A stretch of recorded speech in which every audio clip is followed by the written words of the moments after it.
Si Paul Biya blague, moi Dieu, je ne blague pas.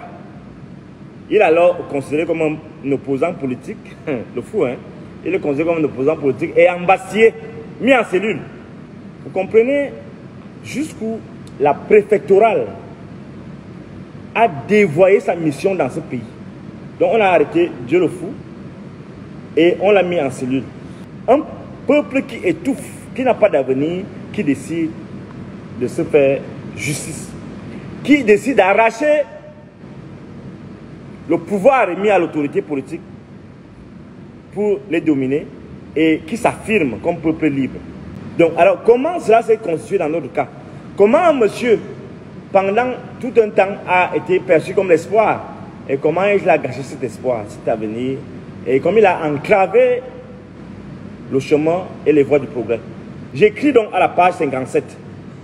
Lorsqu'en un même être, la douceur et l'ambition se lient au sombre complexe qui le hante de naissance, lorsque la naturelle tempérance se noue à la native malice, au point d'entretenir en un sujet singulier un attrait immodéré pour le mysticisme, pour le mystique et l'opacité, il naît une personnalité ténébreuse, au caractère indéchiffrable et aux sentiments féroces. C'est le cas de Paul Biya, le président actuel. Les prêtres avaient estimé qu'il n'était pas digne de servir Dieu. Mais finalement, il fut racheté par les dieux, il eut la divine consécration, il fut l'élu des hommes. C'est pourquoi, dans ce chapitre-là, je parle des cadavres de Biya ou le renouveau du crime, mort suspect et crime d'État au Cameroun. Nous sommes dans la page 74. Tous ces cadavres, tous ces morts qui sont dans les tiroirs de la présidence de la République doivent être un jour retrouver leur sépulture dans notre esprit, dans notre mémoire. Le fait de tuer l'avenir des gens, le fait de tuer même les gens, le fait de créer un environnement dans lequel on laisse perpétrer des crimes comme le tout récent avec Martinez Zogo, où on manipule les gens, où les gens ont cru qu'ils avaient pris l'argent à Mugobelinga alors qu'en réalité il y avait des éléments qui démontraient que ce n'est pas à Mugobelinga. Bon, heureusement, beaucoup reviennent me demander pardon par la suite parce que la vérité finit par triompher. C'est pourquoi un chapitre a été intitulé « L'épouse, la dernière journée de la reine Chantou ». Alors que la reine Chantou était occupée à essayer sa toute nouvelle perruque, presque au bord de l'extase, un officier général de marine en service au palais, proche collaborateur du chef de l'État, profita d'une rare fenêtre d'opportunité pour s'approcher du grand patron et lui murmurer quelque chose à l'oreille. Le souverain, visiblement satisfait, acquiesça de la tête avec une effusion quasi paternelle à l'endroit de son fidèle collaborateur. Mais malheureusement, Madame la Présidente les supplie. Elle enjamba comme une fougue les 10 mètres qui la séparaient de la scène et distribua plusieurs gifles fracassantes au gradé qui décampa en vitesse comme un chiot. Elle cria sans ménagement sur son époux, qui ne dit mot, résigné devant cette furie, et lui interdit de telles proximités. Courroucée, elle voulut subitement changer d'air. Elle rentra dans ses appartements, se mit à fouiller l'un de ses milliers de sacs à main de grandes marques européennes qui traînaient par hasard à ses côtés, retira un portable aux couvertures flamboyantes et composa successivement les numéros de Nathalie Moudiki, l'épouse de l'administrateur directeur général de la Société nationale des hydrocarbures, et de Célestine Kecha Cortez, la ministre de l'Habitat et du Développement urbain, et d'une voix douce, elle les invita à venir la voir pour quelques minutes. Les deux comparses ne se firent pas prier outre mesure. Elles débarquèrent aussitôt au palais, comme des abeilles attirées par l'odeur irrésistible du miel. Les 3 femmes papotèrent toute la soirée dans des éclats de rire francs. Elles consultèrent longuement leurs jolies photographies dans les albums photos en se confiant de bons secrets de jeunes filles chaudes à travers notamment le rappel des souvenirs pimentés de leur virée galante lorsqu'elles étaient encore célibataires. Malheureusement, les bonnes choses ne durent jamais. Quoique l'ambiance soit carnavalesque, la première dame se souvint de son bébé et prit congé de ses copines vers 11 h du soir. Arrivée dans son appartement, elle réalise que son excellence Saint-Paul dormait déjà. Mais elle n'avait pas sommeil. Pour éviter de s'ennuyer, elle décida de zapper sur les chaînes de télévision contenues dans son bouquet satellitaire.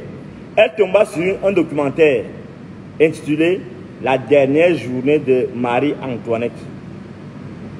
Quoiqu'elle ne sache pas qui était cette Marie-Antoinette, le titre l'intrigua et elle décida de regarder la suite de cette histoire bizarre avec des images déchirantes d'une très séduisante reine suppliciée devant une foule en liesse. Suppliciée avec mise à mort, exécutée. Et le documentaire commença ainsi. Le 13 octobre 1793, il est 4 h du matin, la reine Marie-Antoinette, âgée de 37 ans, est condamnée à mort. L'exécution est ordonnée le même jour par le tribunal du peuple. On dirait que la fatalité s'acharne sur elle, car après avoir perdu son fils aîné quelques mois avant, son époux, le roi Luc XVI, avait été guillotiné le 21 janvier et par la suite, on lui enleva son dernier fils, Louis XVII. Je rappelle que Louis XVII, dans l'histoire réelle, le plus jeune fils de Louis XVI, avait été embassié toute sa vie et il est mort fou. À ce niveau du récit macabre, la reine Chantou n'en pouvait plus de cette cruauté des Français soi-disant révolutionnaires.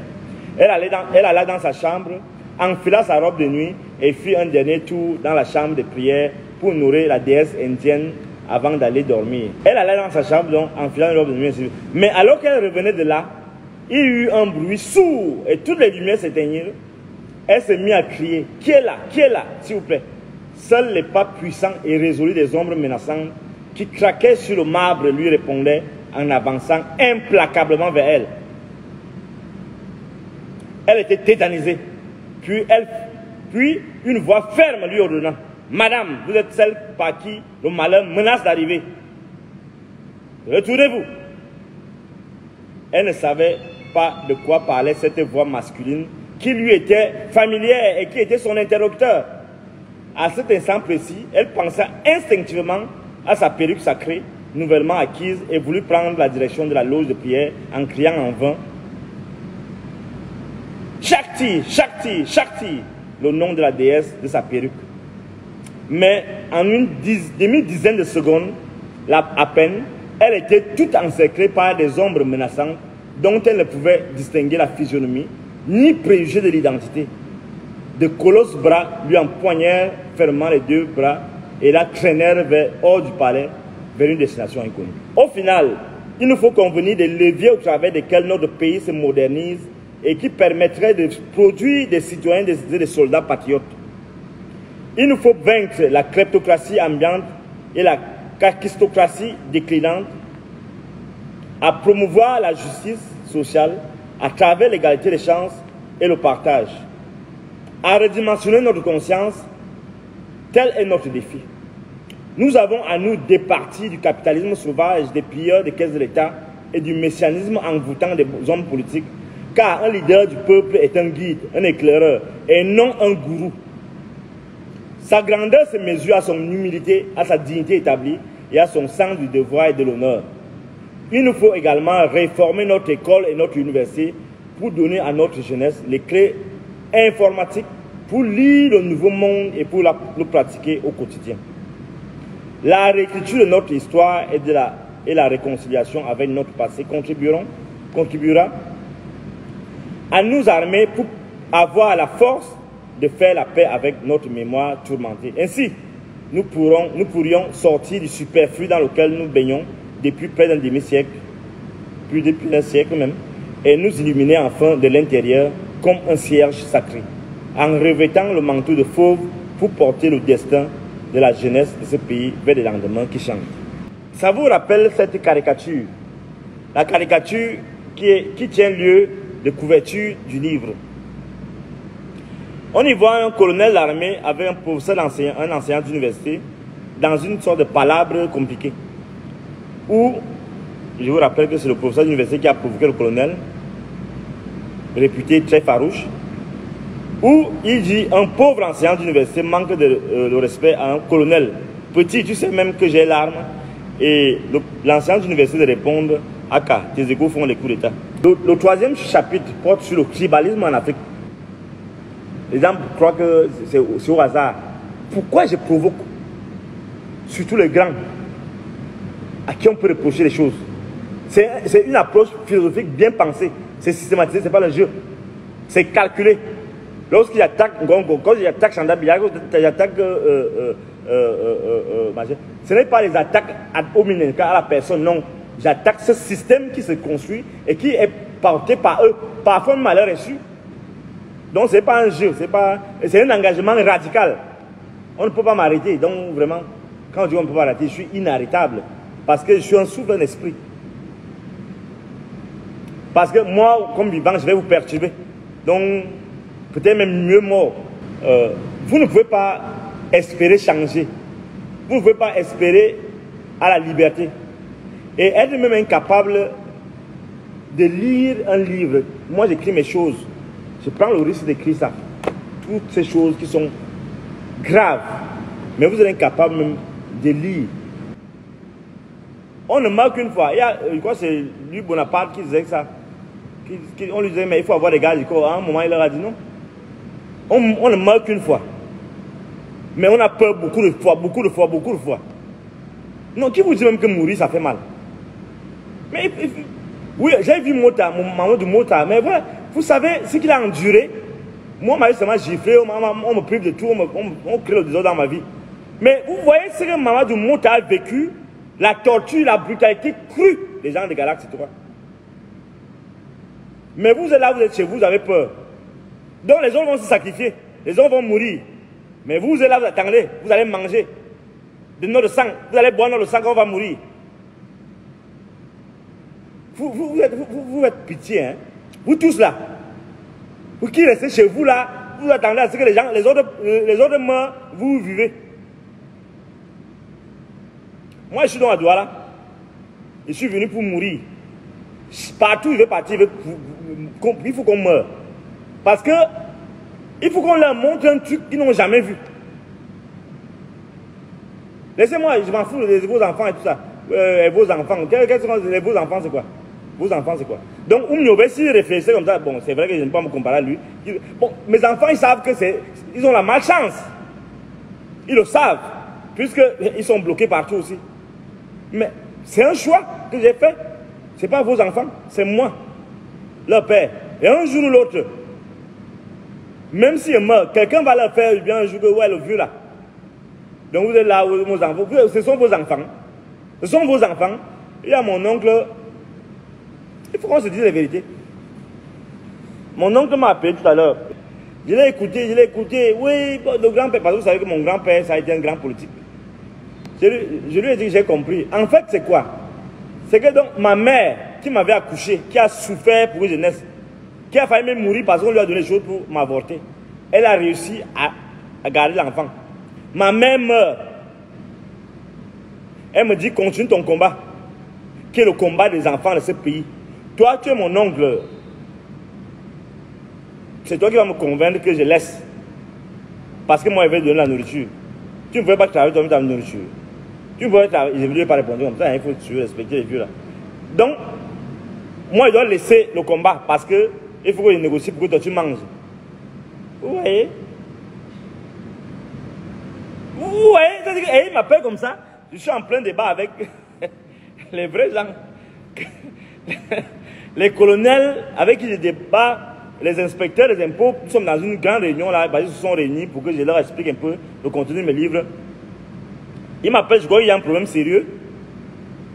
Il me dit non, je t'appelle parce que vraiment je suis déçu. Comment tu peux menacer les gens à la télé, machin.